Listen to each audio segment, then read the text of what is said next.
Welcome 30 Dayers to week 4, final week, sleep. Here we go. I hope you've enjoyed these little video clips and learned a lot. What I want you to take away today is just how much they build on each other. A lot of these subjects overlap. A lot of the words you'll hear I've said before in other videos, as all of our body systems are really interrelated. You know, when you go to a specific doctor that treats a specific thing, it's often frustrating to me because your whole body is interconnected and one thing often impacts the other. That's why when you see drug commercials, it affects 20 different things. Our bodies don't work in standalone situations. They're often interrelated, and the 4 pillars are very interrelated. And that's why I see them as our overall health. So that's one thing I wanted you to take away from hopefully today and the other video series. Today we're going to focus on sleep. Well, I'm not a sleep expert. I have so much experience in this area as an insomniac for about 20 years. And I even had trouble sleeping as a kid. And I asked my mother. I was probably a very difficult child. But I finally feel like I fixed my sleep problems about 6 years ago. And it took a lot of work, a lot of investigating. It wasn't easy. It wasn't a quick fix. I tried to stay away from sleeping pills. I think I may have only taken 1 or 2 in my lifetime. But I had many, many sleepless nights. I know I had 1 month where I slept about an average of 2 hours a night, dealing with sleep issues. So I do feel I've experienced in this area. But I am going to talk about, first of all, just how sleep really quickly impacts the body overall, but more focusing on sleep and weight gain. So we'll talk about that in a little bit in slide number 2. So I'm going to go ahead and share my screen, and then we'll jump right into the slides. All right, so let me pull up PowerPoint here. Okay, so quickly I'm going to go through these. A lot of them are very common sense. So number 1, you'll see the numbers correlating on the human body picture on your screen, but impaired memory, concentration, and thinking. This is pretty obvious, but when you're sleeping, you're truly forming those connections and making memories and imprinting them on your brain. Without sleep, memories, your long-term and short-term memory is decreased. And concentration and thinking, when you're sleep deprived, you're often foggy brain and difficult to recall. Number 2, mood alterations. You're definitely more quick to anger when you are sleep deprived. And, anxiety, depression rates increase with lack of sleep. Number 3, decreased immune system. Again, this is pretty obvious that number 3 is kind of pointing to your lymphatic system, which, helps with your immune system function. But just think of a kid. I know my kids, after a couple days of sleepovers, are much more apt to, unfortunately, get sick, cold, flu, and even this happens even in adults. If they're sleep deprived, after a week of burning the candle at both ends, you are much more susceptible to cold and flu viruses. Number 4, increased blood pressure. Studies have shown that 5 hours or less of sleep increases blood pressure significantly, and also your risk of heart disease. Number 5 will go up too because of that increased blood pressure, also because lack of sleep drives inflammation, and those 2 factors combined will drive heart disease and potentially heart attacks. Number 6 and number 7, we're going to talk a little bit more about on the next slide, because that has to do with weight gain. So increased risk of diabetes and increased weight gain. Number 8, decreased sex drive. That should be fairly common sense to most of you. When you're exhausted, the last thing you want to do is do anything active. So you're much more likely to Netflix and chill versus spending some quality time with your partner.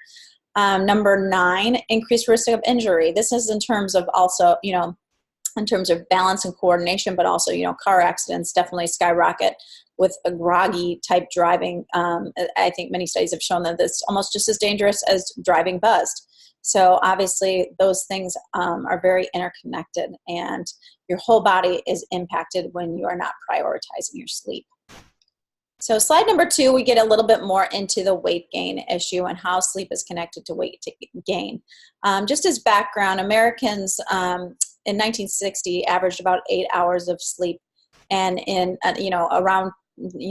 in 2012 was the last study I saw, but We're averaging about 6.5 hours, with 30% of the population actually getting even less than 6 hours of sleep per night.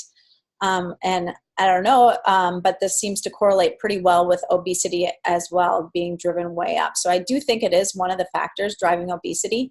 And if you'll see the first point, sleep deprivation leads to double the risk of type 2 diabetes. That is quite substantial.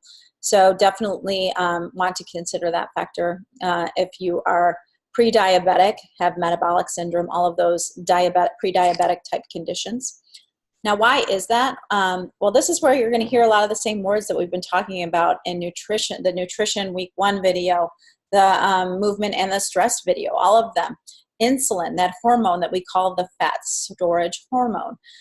It's decreased insulin sensitivity. Now, that may sound good to you, but actually that, if you remember, that's not what we want. We want our cells being very sensitive to insulin, taking it in, ushering that glucose, and we don't want our cells to be resistant to insulin, because then it stays in our blood, and that is what drives up our blood sugar. So I say it's impaired glucose homeostasis. Homeostasis is just kind of your body's regulation system.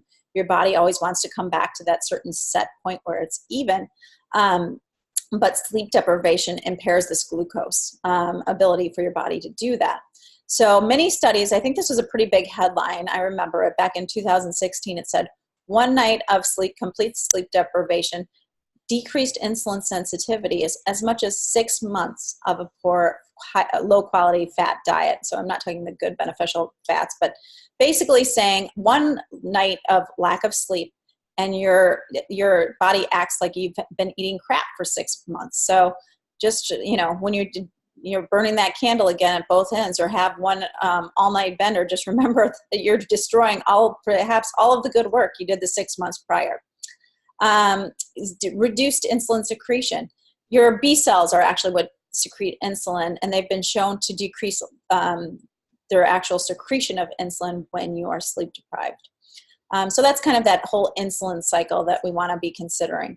Up next, I'm going to talk about the HPA axis, and you can kind of look over into the human body again if you want to understand a little bit more about what I'm talking about. We did discuss this in the last video too. That stands for hypothalamus pituitary adrenal. Again, our body is all completely connected, and with these endocrine or hormonal glands, they're very connected. And the hypothalamus and pituitary gland are up in your brain, and your adrenals are down, and they are caps that sit on top of your kidneys. They're all connected and sending messages back and forth. When you're sleep deprived, you have some disrepair in that HPA axis, and that is your metabolism will suffer. You have decreased TSH, which is your thyroid stimulating hormone. Remember last time we talked about your thyroid being in your neck and your thyroid being a master gland of metabolism. So it actually decreases the thyroid stimulating hormone, leading to a sluggish thyroid, leading to impaired and a slow metabolism. Also, increased cortisol. We've talked about that in terms of stress. So your adrenal glands, which again sit on top of your kidneys, secrete cortisol. And when you're secreting increased cortisol and kind of chronic cortisol, you're keeping that blood glucose level high, because cortisol is a glucocorticoid hormone. And so again, it is tied to blood sugar. So increased cortisol, increased insulin resistance. So that is the whole HPA axis and metabolism portion of how sleep impacts your weight. Finally, just some other endocrine hormonal system impact that lack of sleep has. You're going to suffer from decreased growth hormone. This was actually my problem, why it was so difficult. No doctor ever thought of this, but my pituitary gland wasn't working effectively, and that's what secretes growth hormone every night when you sleep. I actually took human growth hormone for a month. They do sell it at supplement stores, and along with a few other things that I'm not going to get into. I don't want anyone jumping out and trying this, because this was my specific problem, and I don't really recommend taking human growth hormone for the heck of it. It's not something I wanted to do, but it did work for me, and it corrected my imbalance. And literally, my husband thinks I'm a new person. It's been kind of my miracle cure. So decreased growth hormone, decreased testosterone. So, both men and females make testosterone, and we don't want decreased levels of testosterone. Increased ghrelin, again, so you hear this is a direct weight connection. Ghrelin is, remember from that very first nutrition video, I said ghrelin is that hunger hormone. So grr, think of it as grr, my stomach's hungry, I'm really hungry. So you're going to have increased ghrelin circulating through your system. And ghrelin is secreted in your pituitary gland. Then you're going to have decreased leptin. Now, leptin is your satiety hormone, and you want more of that, right? You want to feel satiated after eating a meal, and your leptin is actually secreted by your fat cells. So you're going to have decreased leptin. And overall, your appetite was found to, like when they've done studies, the appetite is actually shown to increase 20% with lack of sleep. So all of those things, again, are overlapping with the previous videos I've done. You've heard the word insulin before. You've heard the word cortisol before. You've heard the HPA axis before, excuse me. And all of those are interplaying once again. And because lack of stress is seen as a stressor to your body. So I hope you enjoyed that. And if you have any questions, please comment below. My dog is now requesting his dinner, so I apologize for the interruption. I hope you enjoyed, and I really look forward to talking to you more on these subjects, but please comment below.